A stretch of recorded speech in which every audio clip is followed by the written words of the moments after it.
হয় ৰাইজে একচুৱেলি দাদাৰ ছবিবিলাকত প্ৰত্যেকটা সমাজৰ দায়িত্ব আমাৰ নিভৰ মানে তেখেতৰ সোমাই থাকে চৰিত্ৰবিলাক মানে জানুদাৰ যিমান মুভি আগৰবিলাকো আমি চাওঁ মোৰ দাদাৰ লগত এখন ছেকেণ্ড মুভি প্ৰথমখন কৰিছিলোঁ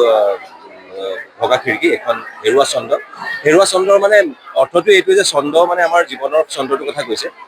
চ' জীৱনৰ চন্দ্ৰ মানে ৰিদম ইংলিছত লষ্ট ৰিদম বুলি কয় মানে হেৰুৱা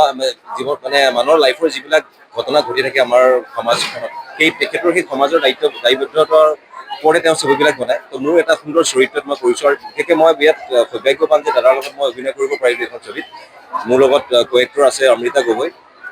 তেওঁৰ লগত অভিনয় কৰি ভাল লাগিল গোটেই আমাৰ টীমটো দাদাৰ ল'ৰা অজু তেওঁ আজি আমি যোৰহাটত আহি পালোহি ক্ৰিশ্চিয়ান একাডেমীত আমাৰ এটা অনুষ্ঠান হ'ল অহা 2 জানুৱাৰীত ছবিখনৰ মুক্তি পাব গতিকে আশা কৰিছোঁ যেনেধৰণে মোক ৰৈ পিনালে সকলোৱে আঁকোৱালি লৈছিলে আৰু সেই ছবিখনৰ জৰিয়তে মই আপোনালোকৰ মাজত মোৰ নিজৰ এটা অভিনয় যিটো মই দিশ মই দেখাব পাৰিলোঁ আৰু সেই ক্ষেত্ৰত সদায় জুবিন দাৰ মোৰ এটা আশীৰ্বাদ বুলি ভাবোঁ তেখেতক সদায় মই লৈ এতিয়াও ঘূৰি ফুৰোঁ মোৰ মন অন্তৰত প্ৰত্যেকজন ব্যক্তিয়ে লৈ আছে আৰু সেইধৰণে এইখন মোৰ দ্বিতীয় ছবি তাৰপিছতে হেৰুৱা চন্দ্ৰ গতিকে আশা কৰিছোঁ অসমীয়া ৰাইজে এইখন ছবিও খুব আঁকোৱালি ল'ব আৰু খুব এখন বিনোদন ধৰ্মী ছবি বুলিও মই খুব নকওঁ মানে সম্পূৰ্ণ এখন মানে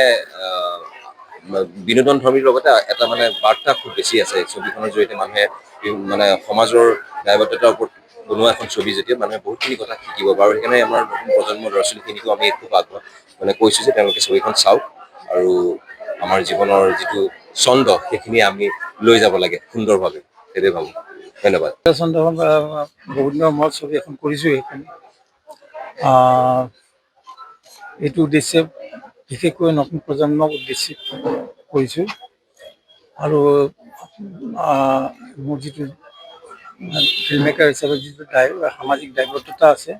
সেই দায়বদ্ধতাৰ মনত ৰাখিয়ে মই ছবিখন কৰিছোঁ যাৰ সমাজত কিবা এটা মই অৱদান দিব পাৰোঁ আৰু মই ভাবোঁ যে সাধাৰণতে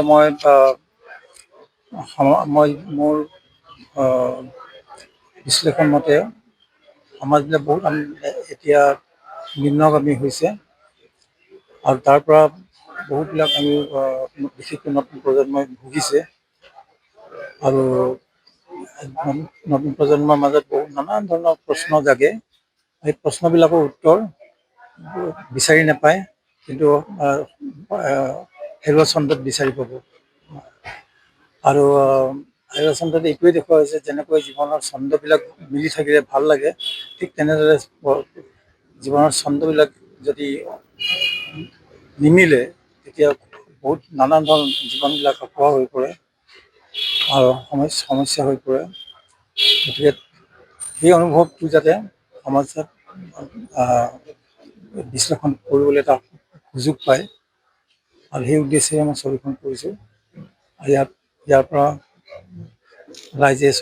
ছবিখন মানে আঁকোৱালি ল'ব বুলি আশা কৰিছোঁ